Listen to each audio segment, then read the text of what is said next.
ಅವರು ಅನ್ನಿಸೋದನ್ನು ಅವ್ರು ಮಾತಾಡ್ತಾನೆ ಇರ್ತಾರೆ. ಏನೋ ಒಂದು ರಾಜಕೀಯ ಕಾರಣಕ್ಕೆ ಏನೋ ಹೇಳಬೇಕು ಹೇಳ್ತಿರ್ತಾರೆ. ಮೊನ್ನೆ ಒಂದೆರಡು ಕಡೆ ಅವರು ಮಾತಾಡ್ತಾ LIC ಬಗ್ಗೆ ಮಾತಾಡಿದ್ರು.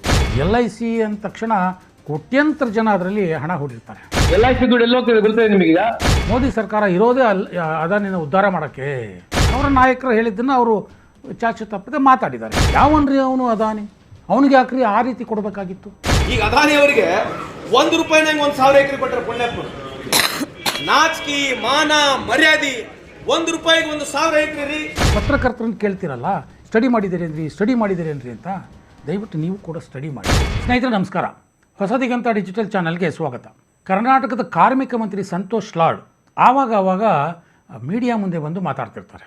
ಭಾಳ ಘನಘೋರವಾದ ಟೀಕೆಗಳನ್ನು ಕೂಡ ಮಾಡ್ತಾ ಇರ್ತಾರೆ. ಒಂಥರ ಮಜಾ ಇರುತ್ತೆ ರೀ ಅವರು ಮಾತಾಡೋದನ್ನು ಕೇಳೋದಕ್ಕೆ. ಏನೋ ಒಂದು ಹೊಸದು ಹೇಳ್ತಾ ಇದ್ದೀನಿ ಅನ್ನೋ ಲೆಕ್ಕಾಚಾರದಲ್ಲಿ ಏನೋ ಒಂದು ಬಿಟ್ಟು ಹೊರಟ್ಬಿಡ್ತಾರೆ. ಇಲ್ಲಿ ಕೇಳಿದವರು ಅರೆ ಹೌದಾ ಹೀಗ ಅಂತ ತಲೆ ಕೆಡಿಸ್ಕೋಬೇಕು. ಅವರು ಅದಕ್ಕೆ ಉತ್ತರ ಕೇಳುವಂಥ ಪರಿಸ್ಥಿತಿನೂ ಇರಲ್ಲ, ಹೇಳ್ಬಿಟ್ಟು ಹೊರಡ್ತಿರ್ತಾರೆ. That is his style.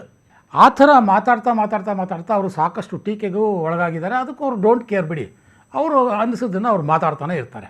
ಏನೋ ಒಂದು ರಾಜಕೀಯ ಕಾರಣಕ್ಕೆ ಏನೋ ಹೇಳಬೇಕು ಹೇಳ್ತಿರ್ತಾರೆ.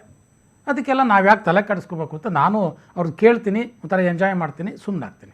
ಆದರೆ ಮೊನ್ನೆ ಒಂದೆರಡು ಕಡೆ ಅವರು ಮಾತಾಡ್ತಾ LIC ಬಗ್ಗೆ ಮಾತಾಡಿದ್ರು. ಅರೆ ಇದೇನು LIC ಬಗ್ಗೆ ಮಾತಾಡ್ತಿದ್ದಾರಲ್ಲ, Life Insurance Corporation of India, ಈ ವಿಚಾರ ಮಾತಾಡ್ತಿದ್ದಾರಲ್ಲ ಅಂತ ನನಗೆ ಒಂದು ಸ್ವಲ್ಪ ಕುತೂಹಲ ಆಯಿತು. ಯಾಕಂದರೆ LIC ಅಂದ ತಕ್ಷಣ ಕೋಟ್ಯಂತರ ಜನ ಅದರಲ್ಲಿ ಹಣ ಹೂಡಿರ್ತಾರೆ LIC ಪಾಲಿಸಿಗಳಲ್ಲಿ ಅಲ್ವಾ. ಸೊ ಆ ಕಾರಣಕ್ಕೆ ಇದೇನು LIC ಬಗ್ಗೆ ಮಾತಾಡಿಬಿಟ್ಟಿದ್ದಾರಲ್ಲ, ಇದೇನು ನೋಡೋಣ ಅನ್ನೋ ಕುತೂಹಲ ನನಗೂ ಜಾಸ್ತಿ ಆಯಿತು. ಅದಾದ ನಂತರದಲ್ಲಿ ನಾನು ಏನೇನು ರಿಸರ್ಚ್ ಮಾಡಿದೆ, ಏನೇನು ಕಂಡುಕೊಂಡೆ ಅನ್ನೋದನ್ನು ಹೇಳ್ತೀನಿ. ಅದಕ್ಕೆ ಮುಂಚೆ ಸಂತೋಷ್ ಲಾಡ್ ಅವರು LIC ಬಗ್ಗೆ ಏನು ಮಾತಾಡಿದ್ರು ಅನ್ನೋದನ್ನು ಕೇಳ್ಕೊಂಡು ಬರೋಣ ಬನ್ನಿ. LIC ದುಡ್ಡು ಎಲ್ಲೋ ಬರ್ತದೆ ನಿಮಗೀಗ. ಲೈಫ್ ಇನ್ಶೂರೆನ್ಸ್ ಮಾಡ್ತಾ ಇದೀವಲ್ಲ ಎಲ್ಲರದು, ಇಡೀ ಭಾರತ ದೇಶ ಜನ ದುಡ್ಡು ಸುಮಾರು 50-60 ಸಾವಿರ ಕೋಟಿ ಸನ್ಮಾನ್ಯ ಪ್ರಧಾನಮಂತ್ರಿ ಅವರು ಅದಾನಿ ಅಂಬಾನಿ ಕಂಪ್ನಿಗೆ ಇನ್ವೆಸ್ಟ್ಮೆಂಟ್ ಮಾಡ್ತಾ ಇದ್ದಾರೆ.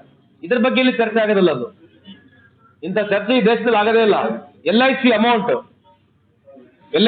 ಏನಿದೆ, ನೀವು ಆಗ್ತಕ್ಕಂಥ ದುಡ್ಡು LIC ಕಾರ್ಪೊರೇಷನ್ ಇರ್ತಕ್ಕಂಥದ್ದು, ಲೈಫ್ ಇನ್ಶೂರೆನ್ಸ್ ಕಾರ್ಪೊರೇಷನ್ ಇರ್ತಕ್ಕಂಥ ದುಡ್ಡನ್ನ ನೇರವಾಗಿ ಅದಾನಿ ಪೋರ್ಟ್ಸ್ ಡೆವಲಪ್ಮೆಂಟ್ಗೆ, ಅಂಬಾನಿ ಅವ್ರ ಕಂಪನಿಗಳಿಗೆ ಶೇಕಡ ಇನ್ವೆಸ್ಟ್ಮೆಂಟ್ ಮಾಡತಕ್ಕಂಥ 100% ನಲ್ಲಿ 70% ಅಷ್ಟು ದುಡ್ಡು ಈ ಕಂಪನಿಗಳಿಗೆ ಹೋಗ್ತಾ ಇದೆ. ಹೇಳಿದ್ರಲ್ಲ ಸ್ನೇಹಿತರೆ, ಮೋದಿ ಸರ್ಕಾರ ಅದಾನಿ ಕಂಪ್ನಿಯಲ್ಲಿ ದುಡ್ಡು ಹಾಕ್ಬಿಟ್ಟಿದೆಯಂತೆ.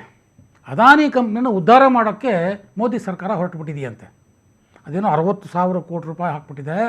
ಇನ್ನೇನು ಮುಳುಗೋಯ್ತು LIC ಅನ್ನೋ ಥರದಲ್ಲಿ ಮಾತಾಡ್ಬಿಟ್ರು ಪಾಪ. ಏನು ಪ್ರೀಮಿಯಂ ದುಡ್ಡು ಕಟ್ಟೋರೆಲ್ಲ ಇನ್ನೇನು ಗೋವಿಂದ ಅನ್ನೋ ರೀತಿ ಇತ್ತು ಅವರ ಇದು ಕಾಳಜಿ. ಅಷ್ಟೊಂದು ಕಾಳಜಿ ವ್ಯಕ್ತಪಡಿಸ್ತಾ ಇದ್ದರು ಪಾಲಿಸಿ ಹೋಲ್ಡರ್ ಬಗ್ಗೆ. ಅದಾನಿ ಶೇರ್ಸ್ನಲ್ಲಿ LIC 60,000 ಕೋಟಿ ರೂಪಾಯಿ ಹಾಕ್ಬಿಟ್ಟಿದೆ. ಯಾರಪ್ಪನ ಮನೆ ದುಡ್ಡು ಅನ್ನೋ ಥರದಲ್ಲಿ ಅವ್ರು ಮಾತಾಡ್ತಿದ್ರು. ಮೋದಿ ಸರ್ಕಾರ ಇರೋದೇ ಅದಾನಿನ ಉದ್ಧಾರ ಮಾಡೋಕ್ಕೆ. ಇದನ್ನೆಲ್ಲ ಅರ್ಥ ಮಾಡ್ಕೋಬೇಕು ಜನ. ನಾನು ಸ್ವಲ್ಪ ರಿಸರ್ಚ್ ಮಾಡಿದೆ. ಏನಿದು, ಯಾಕೆ ಇಷ್ಟೊಂದು ದುಡ್ಡನ್ನು ಹಾಕ್ಬಿಟ್ರು? ನನಗೆ ಒಂದಷ್ಟು ಡೇಟಾ ಸಿಕ್ತು. ಫಸ್ಟ್ ಕ್ವಾರ್ಟರ್ನಲ್ಲಿ, ಅಂದರೆ ಜೂನ್ 30, 2025ಕ್ಕೆ ಎಂಡ್ ಆಗೋ ಕ್ವಾರ್ಟರ್ನಲ್ಲಿ LIC ಎಷ್ಟು ಕಾರ್ಪೊರೇಟ್ ಶೇರ್ಸಲ್ಲಿ ಇನ್ವೆಸ್ಟ್ ಮಾಡಿದೆ ಅಂತ. LIC ಇನ್ವೆಸ್ಟ್ ಮಾಡಿರುವಂಥದ್ದು ಆ ಅವಧಿಯಲ್ಲಿ 4,25,449 ಕೋಟಿ ರೂಪಾಯಿ. ಅದರಲ್ಲಿ ಅದಾನಿ ಗ್ರೂಪ್ ಆಫ್ ಕಂಪನೀಸ್ ಶೇರ್ಸ್ಗೆ ಅವರು ಇನ್ವೆಸ್ಟ್ ಮಾಡಿರುವಂಥದ್ದು ಒಂದು 60,000-61,000 ಕೋಟಿ ರೂಪಾಯಿ ಬರುತ್ತೆ. ಅಂದರೆ 4,25,000 ಕೋಟಿ ಒಟ್ಟಾರೆ ಆ ಅವಧಿಯಲ್ಲಿ ಇನ್ವೆಸ್ಟ್ ಮಾಡಿದ್ದಾರೆ. ಅದರಲ್ಲಿ 60,000 ಕೋಟಿಯನ್ನು ಅದಾನಿ ಗ್ರೂಪ್ ಆಫ್ ಕಂಪನೀಸಲ್ಲಿ ಇನ್ವೆಸ್ಟ್ ಮಾಡಿದ್ದಾರೆ. ಅಂದರೆ Adani Enterprise, Adani Ports, Adani Total Gas, Adani Energy, Adani Greens, ಹೀಗೆ ಒಂದಕ್ಕೆ 20,000, ಒಂದಕ್ಕೆ 12,000, ಒಂದಕ್ಕೆ 24,000 ಈ ಥರ. ಅಂದರೆ LIC ಹಾಗಾದರೆ ಅದಾನಿ ಕಂಪ್ನಿ ಬಿಟ್ಟು ಬೇರೆದಕ್ಕೆ ಇನ್ವೆಸ್ಟೇ ಮಾಡಿಲ್ವಾ? ಅದನ್ನು ನೋಡಿದೆ, ಚೆಕ್ ಮಾಡಿದೆ. ಕೋಲ್ ಇಂಡಿಯಾಗೆ 1,75,000 ಕೋಟಿ ಇನ್ವೆಸ್ಟ್ ಮಾಡಿದ್ದಾರೆ. ಆಕ್ಸಿಸ್ ಬ್ಯಾಂಕ್ಗೆ 28,255 ಕೋಟಿ ಇನ್ವೆಸ್ಟ್ ಮಾಡಿದೆ. ಹಾಗೆ ಹೇಳ್ತಾ ಹೋದರೆ ದೊಡ್ಡ ಲಿಸ್ಟ್ ಇದೆ. ಆ ಅವಧಿಯಲ್ಲಿ ಒಟ್ಟು 93 ಕಂಪನಿಗಳಿಗೆ LIC ಇನ್ವೆಸ್ಟ್ ಮಾಡಿದೆ. ಸೊ ಅದಾನಿ ಒಂದಕ್ಕೆ ಅಲ್ಲ. ಆಯಿತು, ಹಾಗಾದರೆ ಇರೋಬರ ದುಡ್ಡೆಲ್ಲ ತೊಗೊಂಡೋಗ್ಬಿಟ್ಟು LIC ಅದಾನಿಗೆ ಹಾಕ್ಬಿಡ್ತಾ ಹಾಗಾದರೆ ಆ ತನಕನೂ ಯಾರೂ ಇಟ್ಕೋಬೇಕಾಗಿಲ್ಲ. ಯಾಕಂದರೆ ಇದೇ ಜೂನ್ 30, 2025ಕ್ಕೆ ಅನುವಾಗುವಂತೆ ಇದೇ LIC ಕೊಟ್ಟಿರುವಂಥ ಮಾಹಿತಿಯ ಪ್ರಕಾರ LIC ಬಳಿ ಇರುವಂತಹ ಅಸೆಟ್ಸ್ ಅಂಡರ್ ಮ್ಯಾನೇಜ್ಮೆಂಟ್ ಅಂತ ಕರೀತಾರೆ. ಒಟ್ಟು ನಾವು ಮಾಡ್ತಿರುವಂಥ ಅಸೆಟ್ಸ್ ಅಂದರೆ ದುಡ್ಡು, ಎಷ್ಟು ದುಡ್ಡನ್ನು ನಾವು ಮ್ಯಾನೇಜ್ ಮಾಡ್ತಾ ಇದ್ದೀವಿ, ಶೇರ್ ಮಾರ್ಕೆಟ್ಗಳಲ್ಲಿ ಬೇರೆ ಬೇರೆ ಕಡೆ ಇನ್ವೆಸ್ಟ್ ಮಾಡ್ತಾ ಇದ್ದೀವಿ ಅಂತ LIC ಹೇಳಿರೋ ಪ್ರಕಾರ ಒಟ್ಟು ಜೂನ್ 30 ಅವಧಿಗೆ ಒಟ್ಟು LIC ಬಳಿ ಇರುವಂಥ ಅಸೆಟ್ ಅಂಡರ್ ಮ್ಯಾನೇಜ್ಮೆಂಟ್ ಅಮೌಂಟ್ ಎಷ್ಟು ಗೊತ್ತಾ? 57,05,341 ಕೋಟಿ ರೂಪಾಯಿ. ಎಷ್ಟು? 57,05,341 ಕೋಟಿ ರೂಪಾಯಿ, ಅಂದರೆ 57 ಲಕ್ಷ ಕೋಟಿ ರೂಪಾಯಿ. ಅದರಲ್ಲಿ LIC ಅದಾನಿ ಕಂಪನಿಗಳಲ್ಲಿ ಇನ್ವೆಸ್ಟ್ ಮಾಡೋದು 1% ಕಡಿಮೆ, ಅಥವಾ 1% ಹತ್ತತ್ರ. ಇನ್ನು 99% ಹಣ ಬೇರೆ ಬೇರೆ ಕಂಪನಿಗಳಲ್ಲಿ ಇನ್ವೆಸ್ಟ್ ಮಾಡಿದೆ. ಅದನ್ನೆಲ್ಲ ಬಿಟ್ಟುಬಿಟ್ಟು ಸಂತೋಷ್ ಲಾಡ್ ಅವರು ಅಯ್ಯೋ ಅದಾನಿ ಗ್ರೂಪ್ಗೆ ಇನ್ವೆಸ್ಟ್ ಮಾಡಿಬಿಡ್ತು LIC, ಅದಾನಿ ಗ್ರೂಪ್ಗೆ ಇನ್ವೆಸ್ಟ್ ಮಾಡಿಬಿಡ್ತು. ಇವ್ರು ಯಾಕೆ ಹೇಳಿದ್ರು ಅಂತಂದರೆ, ಲಾಸ್ಟ್ ಜೂನ್ನಲ್ಲಿ ರಾಹುಲ್ ಗಾಂಧಿಯವರು ಒಂದು ಟ್ವೀಟ್ ಮಾಡ್ತಾರೆ, ಪೈಸಾ ಪಾಲಿಸಿ ಪ್ರೀಮಿಯಂ ಆಪ್ಕಾ ಸುರಕ್ಷಾ ಸುವಿಧಾ ಅದಾನಿಕ. ಅಂದರೆ ದೇಶದ ಜನರೇ, ನಿಮ್ಮ ಪೈಸೆ, ನಿಮ್ಮ ಪಾಲಿಸಿ, ನಿಮ್ಮ ಪ್ರೀಮಿಯಮ್ಮು ಇವೆಲ್ಲ ಹಣ ನಿಮ್ಮದು, ಆದರೆ ಇದರ ಲಾಭ ಮಾತ್ರ ಅದಾನಿದು ಅಂತ ವ್ಯಂಗ್ಯವಾಗಿ ಟ್ವೀಟ್ ಮಾಡ್ತಾರೆ. ಇದನ್ನು ನೋಡಿಕೊಂಡೇ ಸಂತೋಷ್ ಲಾಡ್ ಅವರು ಈ ಮಾತನ್ನು ಆಡಿದ್ದಾರೆ. ಅವರ ನಾಯಕರು ಹೇಳಿದ್ದನ್ನು ಅವರು ಚಾಚು ತಪ್ಪದೆ ಮಾತಾಡಿದ್ದಾರೆ. ನಾನು ಆಗಲೇ ಹೇಳಿದಾಗೆ ಒಟ್ಟಾರೆ ಅಮೌಂಟ್ನಲ್ಲಿ 1% ಮಾತ್ರ ಅದಾನಿ ಗ್ರೂಪ್ನಲ್ಲಿ ಹಾಕಿರುವಂಥದ್ದು. ಸರಿಯಪ್ಪ, ಅದಾನಿ ಗ್ರೂಪ್ಗಾದ್ರು ಯಾಕೆ ಹಾಕಬೇಕ್ರಿ LIC ದುಡ್ಡು ಅನ್ನೋದು ಬಹುಶಃ ಸಂತೋಷ್ ಲಾಡ್ ಅವರ ವಾದ. ಆದರೆ ಮತ್ತು LIC ದುಡ್ಡನ್ನು ಏನು ಮಾಡಬೇಕು, ಅದು ಹೇಗೆ ಲಾಭ ಗಳಿಸಬೇಕು, ಪಾಲಿಸಿ ಹೋಲ್ಡರ್ಸ್ಗೆ ಬೋನಸ್ ಹೇಗೆ ಕೊಡಬೇಕು? LIC ಲಾಭ ಮಾಡಿದ್ರೆ ತಾನೇ ಪಾಲಿಸಿ ಹೋಲ್ಡರ್ಸ್ಗೆ ದುಡ್ಡು ಬರೋದು. ದಿಲ್ಲಿಯಿಂದ ಹಳ್ಳಿಯವರೆಗೆ LIC ಪಾಲಿಸಿ ಮಾಡಿಸಿರ್ತಾರಲ್ಲ, ಅವ್ರಿಗೆ ಬೋನಸ್ ಕೊಡಬೇಕು ಅಂದರೆ ಎಲ್ಲಿಂದ ಬರುತ್ತೆ? LIC ಈ ರೀತಿ ಬೇರೆ ಬೇರೆ ಕಾರ್ಪೊರೇಟ್ ಶೇರ್ಸ್ಗಳಲ್ಲಿ, ಬಾಂಡ್ಗಳಲ್ಲಿ, ಮ್ಯೂಚುವಲ್ ಫಂಡ್ಗಳಲ್ಲಿ ಹಣ ಹೂಡಿ ಅದರಿಂದ ಬಂದಂಥ ಲಾಭವನ್ನು ಪಾಲಿಸಿ ಹೋಲ್ಡರ್ಸ್ಗಳಿಗೆ ಕೊಡ್ತಾರೆ.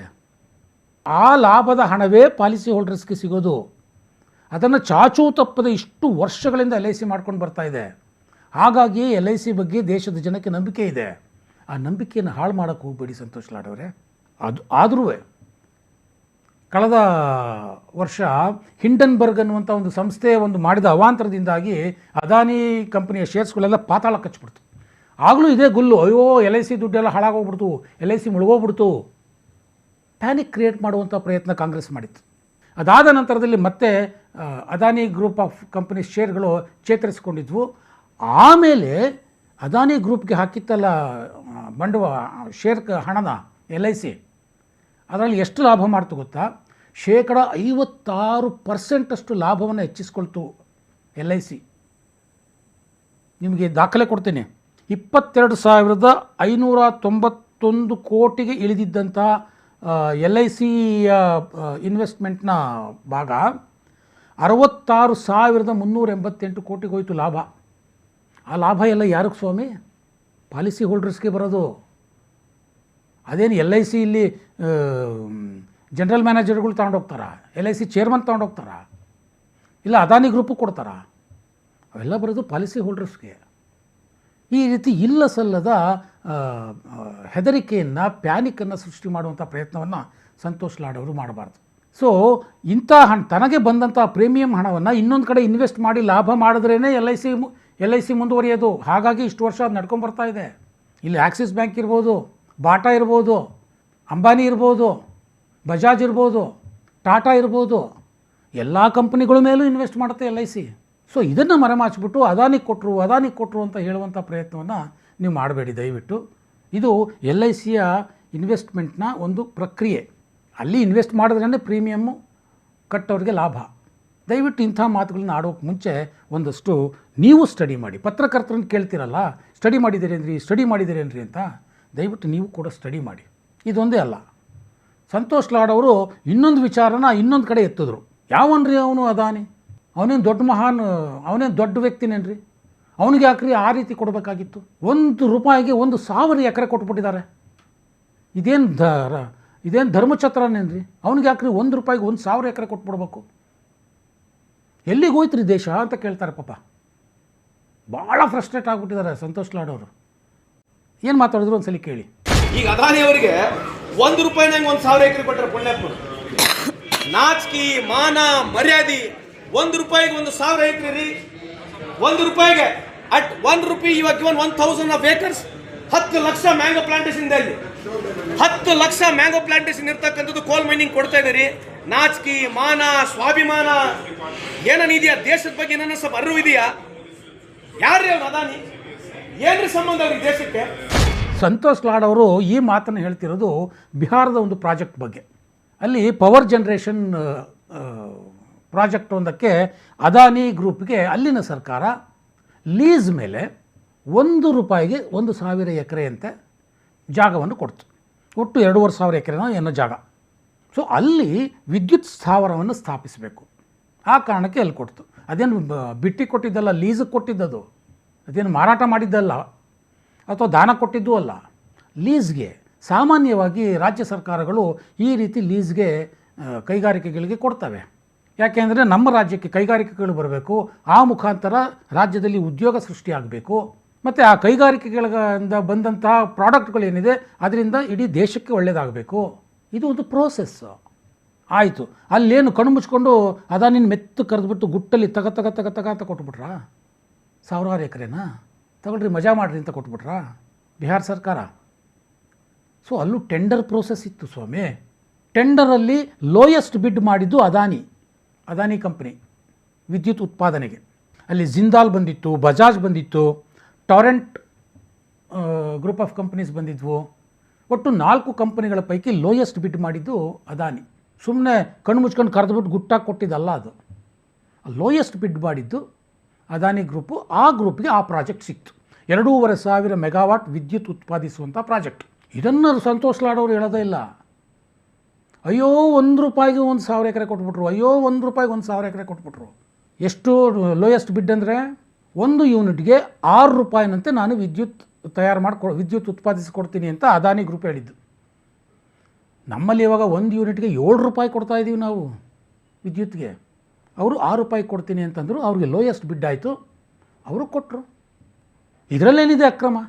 ಇದರಲ್ಲಿ ಯಾಕೆ ಪಾಪ ಸಂತೋಷ್ ಲಾಡ್ ಅವ್ರು ಹೊಟ್ಟೆ ಹುರ್ಕೋಬೇಕು? ಅದಾನಿ ಕಂಡ್ರೆ ಅದು ಏನು ರೀ ನಿಮಗೆ ಅಷ್ಟೊಂದು ಕೋಪ? ಯಾಕೆಂದರೆ ರಾಹುಲ್ ಗಾಂಧಿಯವರು ಅದಾನಿ ವಿರುದ್ಧ ಮಾತಾಡ್ತಾರಲ್ಲ, ನೀವು ಮಾತಾಡೋದು ಸುಮ್ಮನೆ, ಅದಕ್ಕೊಂದು ಲೆಕ್ಕಾಚಾರನೇ ಇರಲ್ಲ. ಸ್ಟಡಿ ಮಾಡಿರಿ ಅಂತ ಪತ್ರಕರ್ತರಿಗೆ ಹೇಳೋದು. ಸಂತೋಷ್ ಲಾಡ್ ಅವರಿಗೆ ಒಂದು ಪ್ರಶ್ನೆಯನ್ನು ಕೇಳ್ತೀನಿ. ಯಾರ್ರೀ ಅದಾನಿ, ಯಾವನ್ರಿ ಅವನು ಅಂತೆಲ್ಲ ಕೇಳಿದ್ರಲ್ಲ, ದಯವಿಟ್ಟು ಇದೇ ಪ್ರಶ್ನೆಯನ್ನು ಕರ್ನಾಟಕದ ಕೈಗಾರಿಕಾ ಸಚಿವರಾದಂಥ MB ಪಾಟೀಲ್ರವರನ್ನು ಕೇಳಿ. ಯಾರು ಅದಾನಿ ಅಂತ ನಿಮಗಿನ್ನ ಚೆನ್ನಾಗಿ ಅವ್ರಿಗೆ ಗೊತ್ತಿದೆ. ಅಥವಾ DK ಶಿವಕುಮಾರ್ ಇದ್ದಾರಲ್ಲ ಉಪಮುಖ್ಯಮಂತ್ರಿಗಳು, ಅವರನ್ನು ಕೇಳಿ. MB ಪಾಟೀಲ್ರು ಮತ್ತು DK ಶಿವಕುಮಾರು ಭಾಳ ಹಿಂದೆನೇ ಭಾಳ ಕ್ಲಿಯರಾಗಿ ಹೇಳಿದರು, ಅದಾನಿ ಜೊತೆ ವ್ಯಾಪಾರ ಮಾಡಲಿಕ್ಕೆ, ಅದಾನಿ ಜೊತೆ ಯಾವುದೇ ಒಪ್ಪಂದ ಮಾಡಿಕೊಳ್ಳಿಕ್ಕೆ ನಮಗೆ ಯಾವ ಮುಜುಗರನೂ ಇಲ್ಲ, ಯಾವ ಅಭ್ಯಂತರವೂ ಇಲ್ಲ. ರಾಜ್ಯಕ್ಕೆ ಲಾಭ ಆಗೋದಾದ್ರೆ ನಾವು ಮಾಡ್ಕೋತೀವಿ. ಹಾಗೆ ಬಿಹಾರ ರಾಜ್ಯಕ್ಕೆ ಲಾಭ ಆಗ್ತಾ ಇದೆ ಅನ್ನೋ ಕಾರಣಕ್ಕೆ ಅಲ್ಲಿ ಮಾಡ್ಕೊಂಡಿದ್ದಾರೆ. ಟೆಂಡರಲ್ಲಿ ಅವ್ರದ್ದು ಲೋಯೆಸ್ಟ್ ಇತ್ತು. ಸುಮ್ಮನೆ ಮಾತಾಡಬೇಕು ಅಂತ ಏನೋ ಒಂದು ಮಾತಾಡ್ಬಿಟ್ಟು ಸಂತೋಷ್ ಲಾಡ್ ಅವರು ತಾವೇ ಅತ್ಯಂತ ಬುದ್ಧಿವಂತ ಅನ್ನುವಂಥ ಪೋಸ್ ಕೊಟ್ಬಿಟ್ಟು ಹೊರಟುಬಿಡ್ತಾರೆ. ಸೊ ಹಾಗಾಗಿ ನಾನು ಕೂಡ ಅವರ ಹೇಳಿಕೆಗಳ ಬಗ್ಗೆ ತಲೆ ಕೆಡಿಸ್ಕೊಂಡಿರಲಿಲ್ಲ. ಆದರೆ ಇಲ್ಲಿ LIC ಬಗ್ಗೆ ಮಾತಾಡಿದಾಗ ತಲೆ ಕೆಡಿಸ್ಕೊಂಡು ಸ್ವಲ್ಪ ರಿಸರ್ಚ್ ಮಾಡಬೇಕಾದಾಗ ಇವೆಲ್ಲ ವಿಚಾರಗಳು ಗಮನಕ್ಕೆ ಬಂತು. ಸಂತೋಷ್ ಲಾಡ್ ಅವರ ಈ ಹೇಳಿಕೆಯ ಹಿಂದೆ ಎಷ್ಟೆಷ್ಟೆಲ್ಲ ವಿದ್ಯಮಾನಗಳು ಆಗಿವೆ ಅನ್ನೋದನ್ನು ನಮ್ಮ ರಾಜ್ಯದ ಜನತೆಯ ಮುಂದೆ ಇಡಬೇಕಾಗಿತ್ತು. ಅದನ್ನು ಮಾಡಿದ್ದೇನೆ. ಸಂತೋಷ್ ಲಾಡ್ ಅವರ ಹೇಳಿಕೆಯನ್ನು ಗಂಭೀರವಾಗಿ ಪರಿಗಣಿಸಬೇಕೋ ಬೇಡವೋ ಅನ್ನೋದು ವೀಕ್ಷಕರಿಗೆ ಬಿಟ್ಟಿತ್ತು.